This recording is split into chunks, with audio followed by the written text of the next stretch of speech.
So, my wife and I the other day were talking about some school things related to our kids. And we have 5 kids, 4 girls and a boy, and we homeschool. That's really the best option for us. We prefer that. It was a choice. A lot of public schools around, private school options that are too costly for us. And we just believe that doing it at home is the best option for a lot of reasons. But my wife digs in deep into this stuff, and she was engaged in a book when we were laying outside the other day taking in the sun, and she had one of her homeschool guru texts that she likes to follow. And she said, "Wow, have you ever heard this? Did you know that the Latin form of the word where we get the term educate from actually means to draw out or to lead or to dig out?"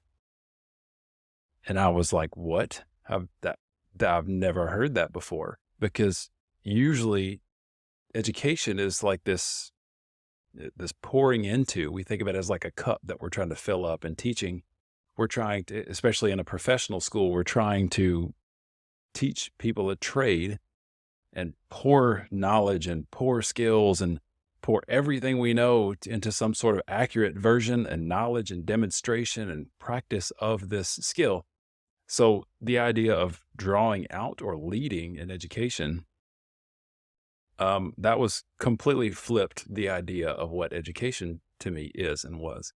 Because for me, and I've been following a few different um, gurus, if you want to call them that, online in my space that I live in when it comes to healthcare and healthcare education and online business, and trying to figure out where I can serve others, because that's my goal, is to try to help change the face of healthcare, change the face of how students get into programs, change the face of their or change the way their career looks like, change their generations by teaching them how to make better, wiser, more cost-effective choices so they're not burdened with debt the rest of their lives. And but by doing so, creating a better clinician that provides better patient care.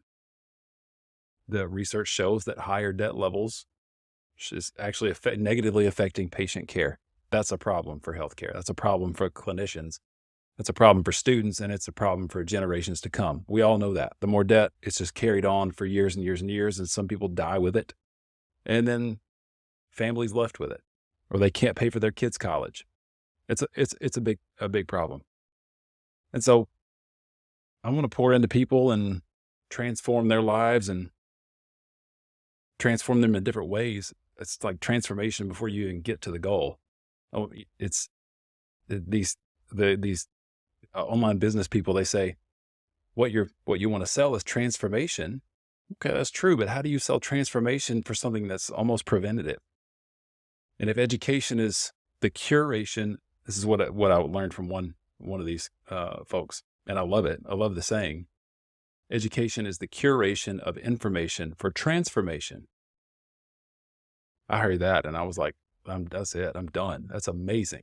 What a great definition. The curation of information for transformation. So I'm compiling, I'm curating, I'm pulling out from wherever it is, the research from textbooks, from knowledgeable people, from my own practice, and I'm compiling all of that into a class and whatever the class is that I teach. And I'm going to teach people the information. So the curation, I put it all together. I'm delivering it in an effective way. The information to produce transformation in a classroom that looks one way. In another setting, it might look different. It can be a clinical teaching. It can be teaching a patient. Transformation is the goal. How do you sell transformation if they're not even at the goal yet? So the transformation is ahead of the curve, ahead of the choice to make better choices. A colleague of mine said, yeah, it's kind of like selling insurance. How do you sell insurance? I don't know. I'm not an insurance salesman.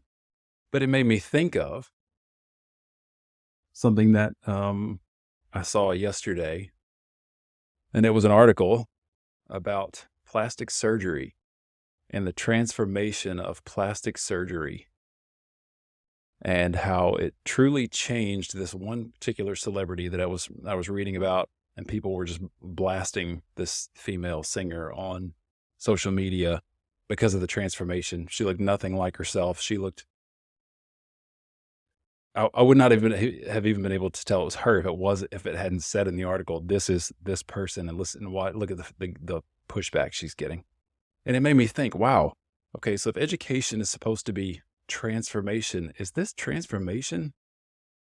Does it look more like plastic surgery than it does the digging in, the leading, the pulling out?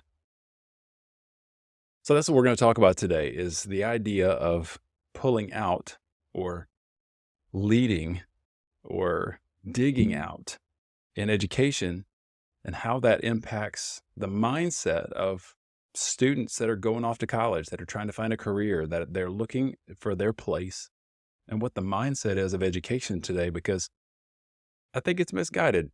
I think it's misinformed. I think I've been misinformed. I think our universities and colleges are thriving. Well, no, they're not really thriving. They're focused on and founded on the filling the cup rather than the leading or digging out. We'll talk about it today. Welcome to the Project 2 Million podcast.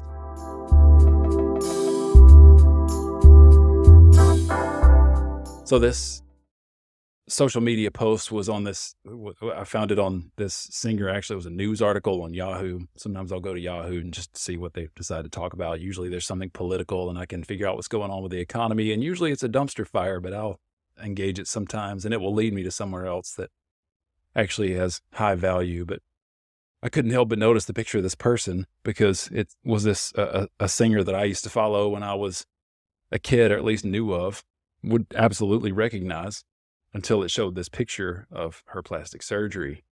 And I thought, no, there's no way that's that person. This is some clickbait. And of course I was baited into it. So I clicked it and it was, and it showed this person at a concert, and she looked like a mannequin, like a completely different person. It was bizarre. Face, pulled tight. Hairline was changed. Hair color was changed. Eyes looked different because her face was pulled so tight. And this person's in her 60s, I think. So she's been around a while, and she's made a lot of news. And so there was this, it got ugly. And I really don't mean that as a pun on the person's looks. I'm talking about the comments about the person's looks. And so there's this transformation that makes somebody almost unrecognizable. If I saw her in the news and it didn't say it in the headline, I would not have known it was her. And in education, we kind of take pride on this person. When we get done with them, they're going to be a completely different person. At least in professional programs and healthcare programs, that's kind of what we want. That's the goal, is by the end of this, that person is not only going to think differently, they're going to act differently. They're going to be more professional. We're teaching professionalism, professional traits, and dress codes, and how to carry yourself. And we're teaching ways to think. We're changing the way that people think so they can analyze and diagnose and figure out a problem. Because in healthcare in particular, you're dealing with human people and human lives. And so it's different than a plumber or a mechanic or a welder that has something that has no response. It doesn't matter if the welder or the plumber is grumpy that day and they go in and they're just flippant or in a bad mood because they had a fight with somebody. It doesn't affect the pipes or the plumbing or the fittings or anything like that. In healthcare, we have to be aware of what the patient is thinking, because we have to be creating a trustworthy environment. At least most of us. Some people don't care, and those are the people who we hear most about. And it's like, this doctor had awful bedside manner, and I'll never go back to this person again. They were horrible. They wouldn't even look at me in the face. And okay. So we're teaching students to be transformed on the backside. And they get to a spot where they're in the career that they were trained to be. They've been transformed. It kind of reminds me in a way of these home improvement shows. And I love them. We've renovated a couple of houses in our life and flipped them.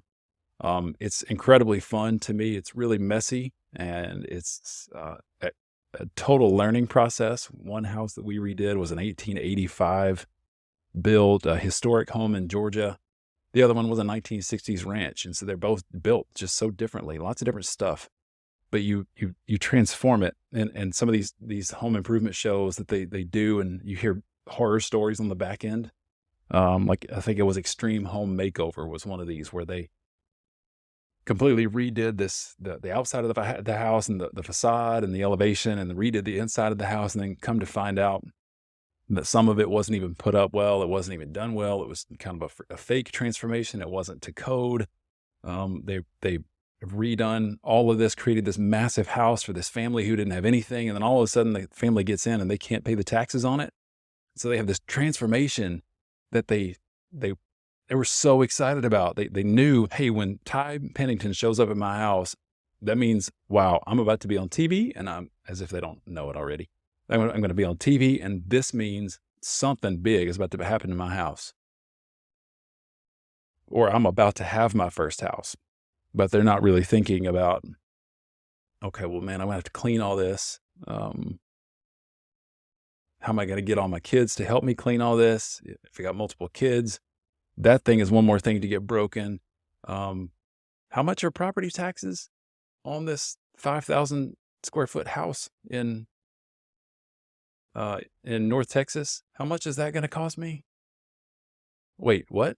It's $15,000 a year. I can't pay that. I know I don't have a mortgage, but I can't pay that. And so people get in deep in the midst of this transformation because there's nothing, there's little substance. There's little knowledge. They weren't informed to the way they should be. And so maybe you can see where I'm going with this in the context of what this podcast is about. Because in education, we're selling, in college education, we're selling this idea that come here, we'll transform you through information so you can have something on the back end to fall back on. And I think the conversation is changing a little bit, mostly because of government pressure to say, what are you doing like for employment?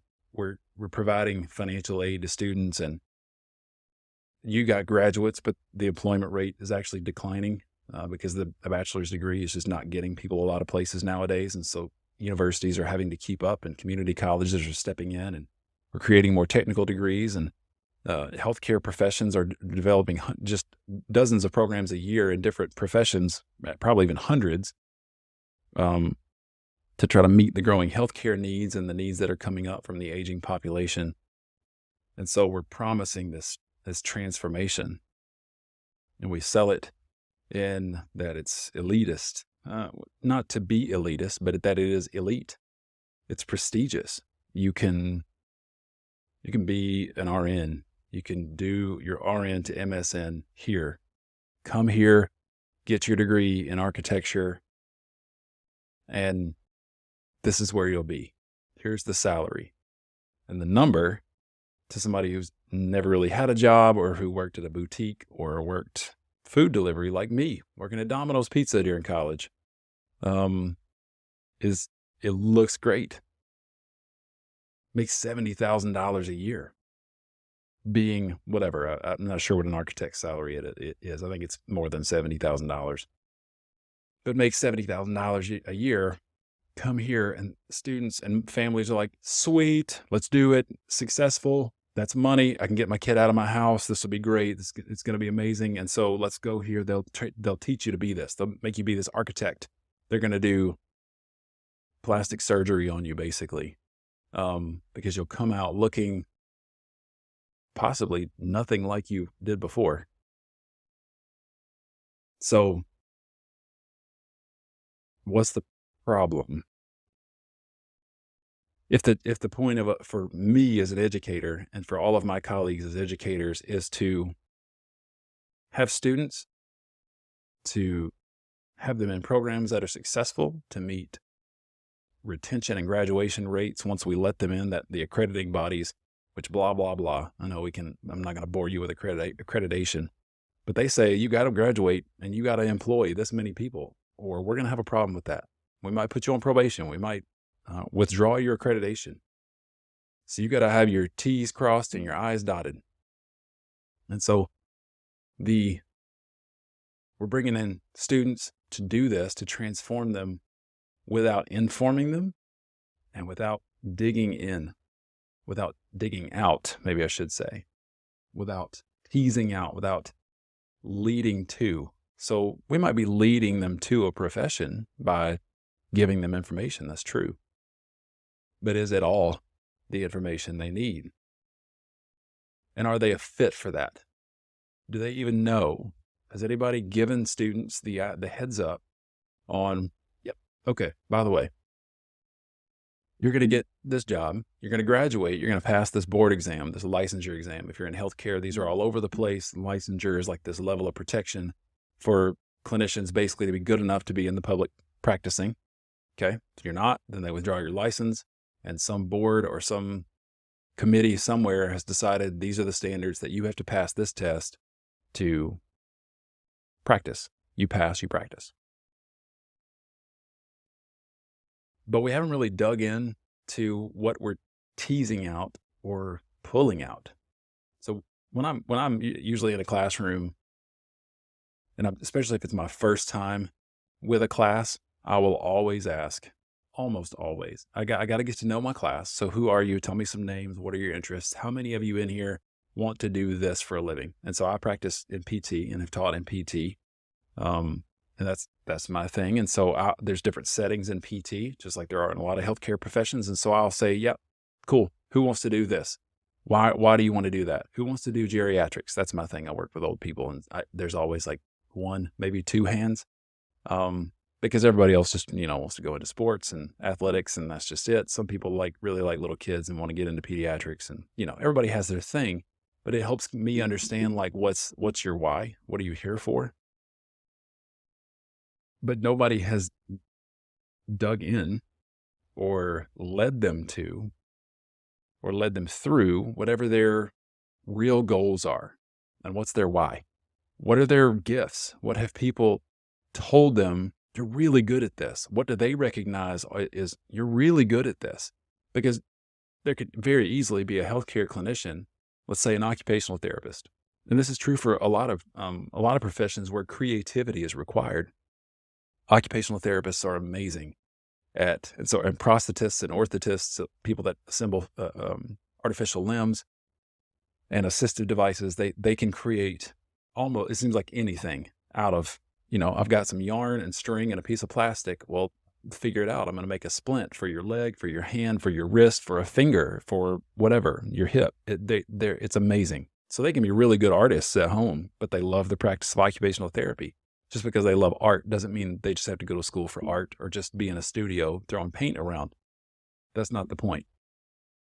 But how much time is actually spent at the parent level and then at the teaching level, at the admissions level? Because admissions, when you get through college to admissions is like, yeah, come on, let's try to get you through here. We want to get you in. It's a business. So we're going to try to get you dollar. We're going to get our numbers up, and we got break-even points we got to meet on our finances. And we've got metrics to meet. And if we don't, then this sequence of events compiles. And so there's pressure to do better, to do more, to get students in without taking the time to say, well, what gets you going? What do you wake up and get happy about? What do you look forward to? It might be school. It might be a profession. It might be the idea of a profession. But do they know what's in it? Do they know what they're in for? Has anybody ever had that talk with them? Because ultimately it's been about, I just thought I had to get a degree. And I thought I had to get some letters behind my name. And if I don't know, I thought I could change the world by being a dietitian, a really good dietitian. And some people out there might. I'm not knocking dietitians. But having a conversation with somebody that's like, what moves you? Why are you here? What do you do in your free time? What do you think about that's not, social media or a smartphone? What do you think about that gets you excited? What do you like to do that gets you excited? Just because you're active, you love to exercise, doesn't mean that you always need to be working in something where there's exercise. The difference in a personal trainer and somebody who loves to exercise, it can often be a wide gap. But for what it's worth, at this moment, You can be a personal trainer and make $70,000 a year or more, depending on how good you are and how much you charge. And somebody like me, a PT, coming out making 85,000, and I've got $143,000 in student debt. That's the average. And the personal trainer has none because he or she paid $500 to $800 for a certification out of pocket, and they're in it. They may not be doing the same thing. They're doing very similar things. Um, what's the why? And when it comes to education, what are we doing? What are parents doing to tease out this idea of every person has goals? Every person is going to have a gift. The goals will change if they're there. The gifts will grow. Sometimes they'll be added onto. If they don't have goals, or if they're unclear on their goals, so what do you like to do? Why are you here? What do you want to go into? Pediatrics. Cool. Why? I don't really know. Kids seem cool. There's a lady at my church who she works with kids, and I really like her. She seems nice, and she really likes what she does. And it seems like it would be like working on a playground. How many of you want to do sports medicine? How many of you want to be a sports medicine PA? Okay, why? Well, I didn't get into med school, and I like sports, so just thought this would be the next best option. Parents say I got to do something, and this makes a lot of money.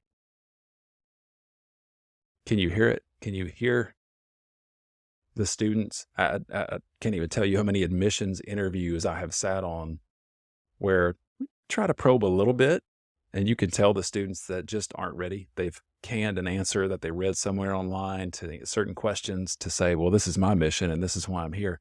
When really it's they don't know what else to do with themselves.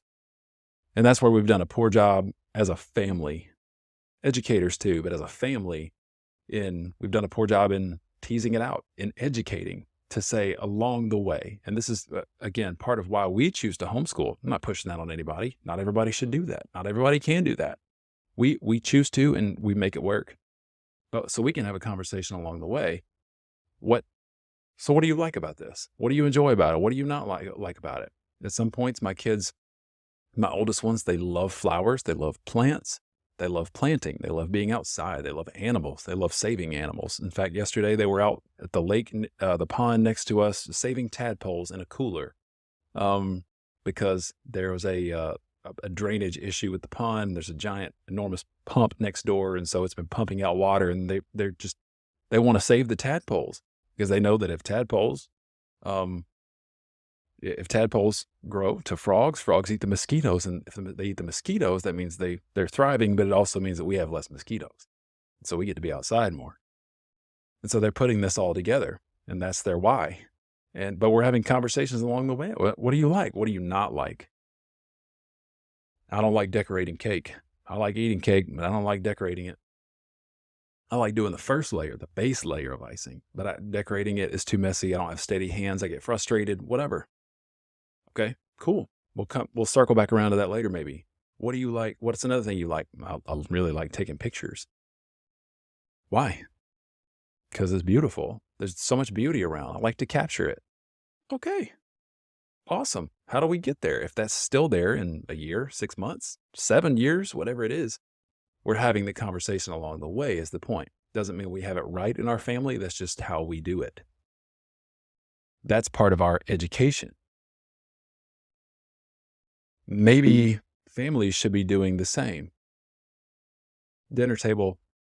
So what got you going today? How was basketball? How was gymnastics? How was class? How you liking pre-calculus? How you liking chemistry?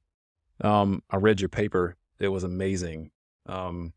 Do you write in other stuff like this that's this good? Because this really seems like a gift. Do you write other stuff other than text messages and social media posts? Digging into the goals and gifts, it keeps education from looking like plastic surgery, this transformation that makes somebody look like something they never were and really might not ever want to be. Because the worst thing you can do, that any of us can do for our kids, and if we're students, the worst thing you can do as a student is to pursue something that you really don't know your why on. You haven't explored the profession or the career in depth. You have no goals yet. And hoping to find them out along the way is really not the best way to make the journey. It's just going to leave you cornered, basically, with, I got to pick something, so I'm going to do this. And if I get in, I get in and rack up the debt. So the solution to keeping education as transformative and from looking like really bad plastic surgery is to dig in. Not to cover up, not to dump in with information just to fill a cup that just is on empty. I'm just empty. I'm thirsty. I need something to drink. Just fill it. Instead, it's okay. What do you want? Why do you want it? What drink would you like? And let me help you get it.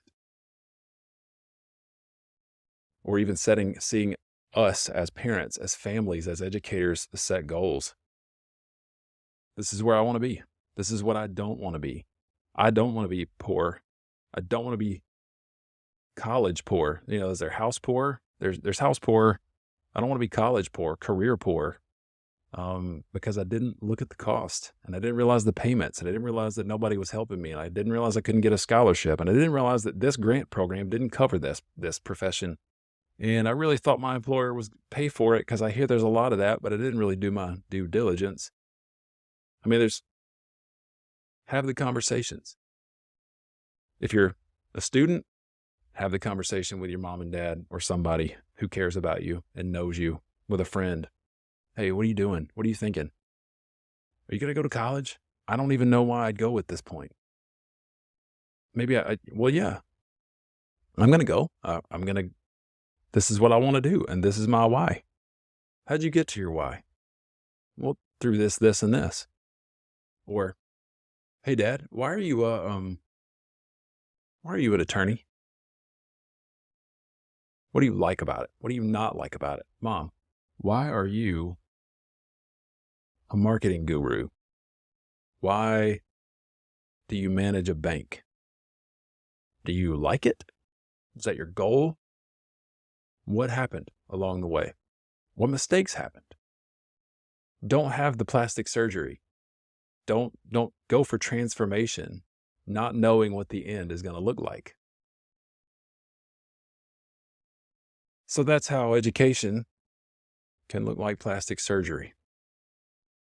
I just hope that we, as parents, as students, don't make the mistakes to perpetuate the situation we're in right now. $1.7 trillion in student loan debt. 11 of the top 13 debt-carrying professions are healthcare. 11. Let's see, that's about 86%. If I'm not fantastic at math, but I'm decent. 85% of the top 13 professions carrying the most debt are healthcare. We got to do better. Healthcare depends on it. I appreciate you being here. And as always, I hope to see you next time. If you haven't visited, check out the link below in the comments for Project 2 Million. It's where we hope to change the direction of students' careers and students' lives so that they can save from making the $2 million mistake, so that they can be $2 million richer and still have a career where they thrive. We'll see you next time.